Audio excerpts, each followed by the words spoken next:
as we're going to have a little bit of a cheeky glance at 5 versus 5. So let me show you this video once again.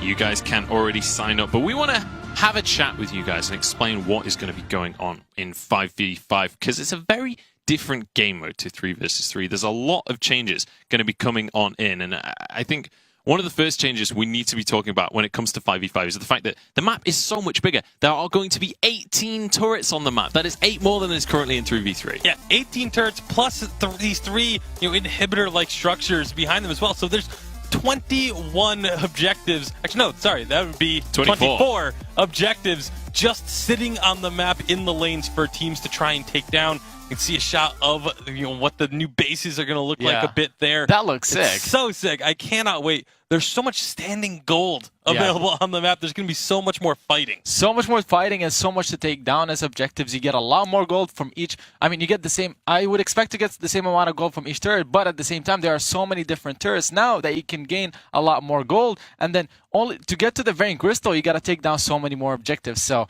a lot more that you have to work through.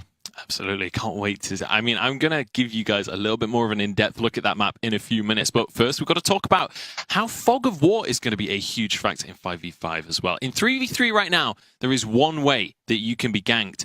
But in 5v5, there are a lot of ways into that mid lane. Yeah, it's pretty much you can go from the bottom right now in 3v3. In 5v5, if you're in the mid lane, you can be attacked from all directions. It is going to be absolutely crazy, and the amount of vision that teams are going to need to invest in to be able to cover this amount of Fog of War and just try and figure out where your opponents are is going to be massive. Yeah, I mean, the avenues that you can take to get a gank or just make any plays happen, there are so many more of them. And the vision. The vision is going to be so much more important because there's so much more information that you need to be feeding to your team. Munchables, you mentioned earlier, even carriers will probably start picking up more mines, more flares, just to have more vision and more information. It's already important enough in 3v3. It's going to be a lot more important in 5v5. Yeah, there's just so much more map to cover with that vision. And when we mention that there's more map, there's more lanes in the map as well, which means we have to talk about the concept of split pushing. Yeah, split pushing is one of the things I'm most excited about, for the fact that you're going to be able to move around this map openly. You're going to be able to have one member go down. You see on this map, the picture here, you can have one member go down towards this blue lane while the rest of the team kind of puts pressure up on the orange and red lanes.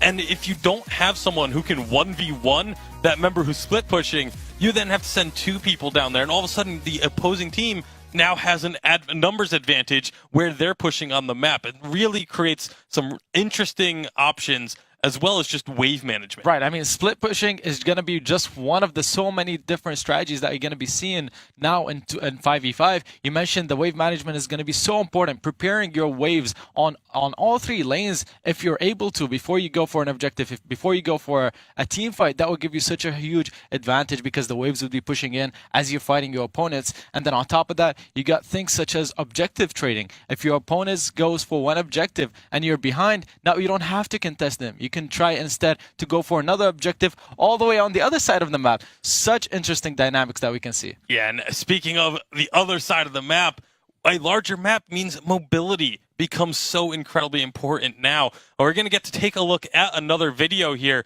of focusing on this mobility. You can see that Catherine able to just make her way across the map, especially with Merciless Pursuit. And this, again, factors into also the amount of different angles you can come from. Yeah. You just move through this middle area of the map. You go through the jungle. There's 4 or 5 different openings that you can find to get in there. And so these heroes that have this extra mobility, they're going to be extremely highly contested once we get to 5v5. Yeah, I mean, their ganking potential is going to be really high since they have the mobility. Gap closing abilities such as Glaive's Afterburn are going to be so important for all of that. And then heroes such as Finn, in 3v3, they have their weaknesses, but they're not easily abused. I mean, just because of how strong they are in team fighting, you can utilize it a little bit. But in 5v5, because of the map being so much bigger, their mobility can hurt them a lot more. So going for a hero such as Finn, a hero with less mobility, has its trade-offs in 5v5.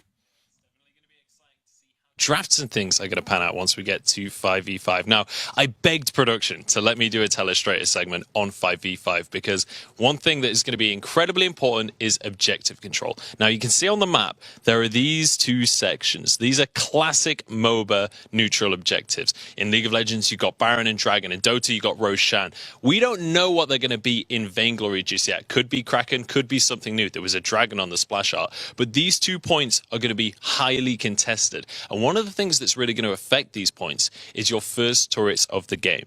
Now, at the start of the game, your line of control is where your turrets are. But once you lose these first 3 turrets, you're immediately losing control of your jungle. Your line of control at that point in the game falls back to your next turrets. And you can see how far that is to these objectives. So vision becomes incredibly important again. We've already been talking about vision, but being able to get scout traps around these objectives is going to be one of the most important things once you're beyond 15 minutes in the 5v5 game mode.